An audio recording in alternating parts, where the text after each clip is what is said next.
Hello everyone. Welcome back. Today, we've got some crucial news you don't want to miss. Let's dive right into the top financial headlines and break down what's happening. This week, global financial markets and central banks of major economies are processing the Federal Reserve's historic 50 basis point rate cut from last week. One key focus for investors worldwide is China's comprehensive stimulus plan announced today. Let's start by sharing an important report from Business Insider, which has drawn significant attention. The headline reads, "Why stocks have a lot more room to rally before hitting a peak," according to a technical analyst. This report aims to provide guidance for investors on what changes to expect in the market following the Fed's rate cut. Yesterday, I shared the market outlooks from two senior officials at the Federal Reserve. Today, Business Insider covered a report from Ari Wald, managing director at Oppenheimer, one of the leading investment banks. According to Wald, the stock market could continue hitting new record highs, as there are no strong signals suggesting it has reached its peak. He explained that there's a bullish turning point in the market, and despite some seasonal challenges, there's no compelling evidence to indicate a market top. Wald highlighted positive market breadth and noted that strong performance in defensive sectors could signal that previously underperforming stocks are catching up. For the S&P 500, Wald mentioned that while there might be a minor downside potential of about 1%, targeting 5,650 points, he also sees a 5% upside, forecasting the index to reach 6,000 by the first half of 2025. In his view, the likelihood of upward momentum is stronger. Wald's reasoning for predicting that the S&P 500 will surpass 6,000 next year stems from historical market trends. He pointed out that the index has gained 64% between October 2022 and September 2024. Since 1932, the median bull market gain has been 73%, lasting 32 months. Based on this historical data, Wald believes this current bull market is not over yet, with another 10 months and potential gains of 20% to 30% still ahead. Besides relying on historical trends, Wald also assessed the current market environment. He identified the cyclical high in the industrial sector as confirmation that the bull market remains intact. Additionally, new record highs in the financial sector serve as another positive signal for the stock market. Wald believes that the tech sector may be gearing up for the next round of significant gains. In his analysis, Wald also pointed out that while there are divergences between absolute and relative trends in the healthcare sector, this indicates broader market participation, with even lagging sectors beginning to rise. Similar trends are being seen in the communication services and materials sectors. Although Oppenheimer's guidance provides some direction, it's important to recognize that this analysis doesn't fully account for the current macroeconomic conditions in the US. Wald's reasoning is primarily based on historical patterns, but his logic still offers valuable insights for investors. Today, President Biden delivered a speech at the United Nations General Assembly, and mainstream US media covered it from various angles. Let's take a closer look at CNBC's report, titled, "Biden's Final UN Speech Seeks Hope Amid Grim Wars in the Middle East, Ukraine, Sudan." In what may be his final address to the UN as president, Biden called for global solidarity amidst escalating conflicts in the Middle East, Russia's ongoing war in Ukraine, and rising concerns over China's influence. He clearly articulated the three major crises facing the international community: the Middle East, Russia, and Sudan. Biden emphasized, "I truly believe we are at another turning point in world history. The choices we make today will determine our future." He asserted that Russian President Putin has failed in his goals to dismantle Ukraine and NATO, stating that Ukraine remains free and NATO is stronger and more united than ever, now with new members Finland and Sweden. He stressed the importance of not abandoning Ukraine to Russian aggression. Biden also detailed the October 7th attacks by Hamas on Israel, which resulted in 1,200 deaths, including acts of sexual violence and the abduction of many hostages to Gaza.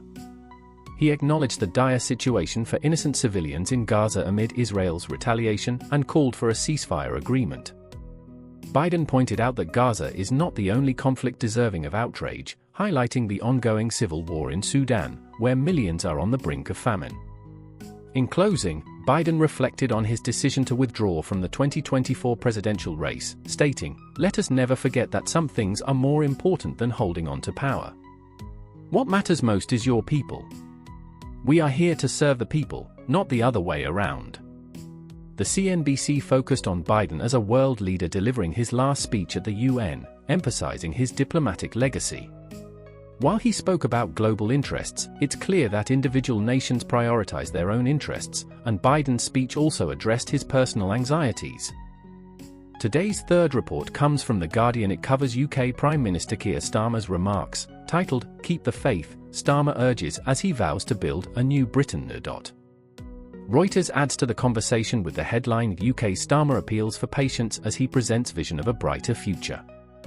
This suggests a type of leader who often makes grand promises or outlines ambitious goals for national rejuvenation. In his speech following the conclusion of the Labour Party's annual conference, Starmer emphasized that change must lead to a national revival. He stated, "If we make tough, long-term decisions now and remain committed to our driving purpose, the light at the end of the tunnel belongs to your Britain, and we can reach it faster." He stressed the need to establish a new Britain and the ambition to become a great reforming government. Starmer aimed to instill optimism, asserting, "The work of change has already begun. The era of a patient, calm, and determined government has started, and we are just getting started." He challenged skeptics by saying, "People said we couldn't change the party, but we did. They said we couldn't win in the UK, but we did. They said we couldn't achieve national revival, but we can and we will. I have a perspective to share regarding this news." Leaders, especially in Western democracies, often serve short terms of 3 to 5 years. Making historical promises about national rejuvenation can evoke memories of Putin's claim to deliver a strong Russia in 20 years, despite having little to show for it so far. We should be cautious with such leaders. Instead, if they focus on addressing key social issues or concentrated challenges, they may seem more credible. The fourth report from NBC highlights a statement from Iranian President Masoud Pezeshkian, titled, "The Iranian President Says He Doesn't Want War with Israel."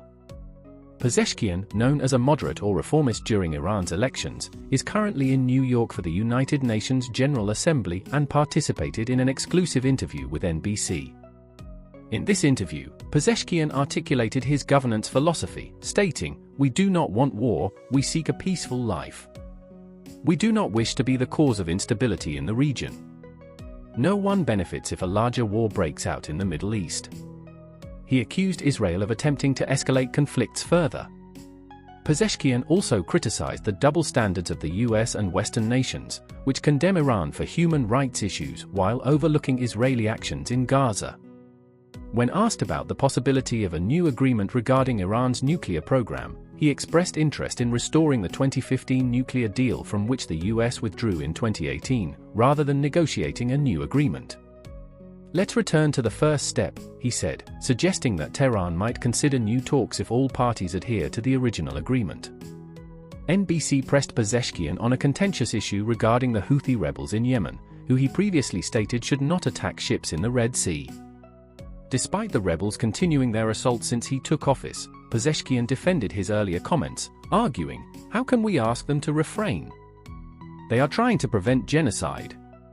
He framed the Houthis' actions as a response to what he described as the unjust plight of Palestinians in Gaza. This exchange provides insight into Pezeshkian's position as a so-called moderate or reformist. While he presents himself as less extreme compared to Iran's conservatives, his defense of the Houthis' violent actions against civilian shipping reveals a complex narrative behind his leadership. That's all for today. Thanks so much for watching.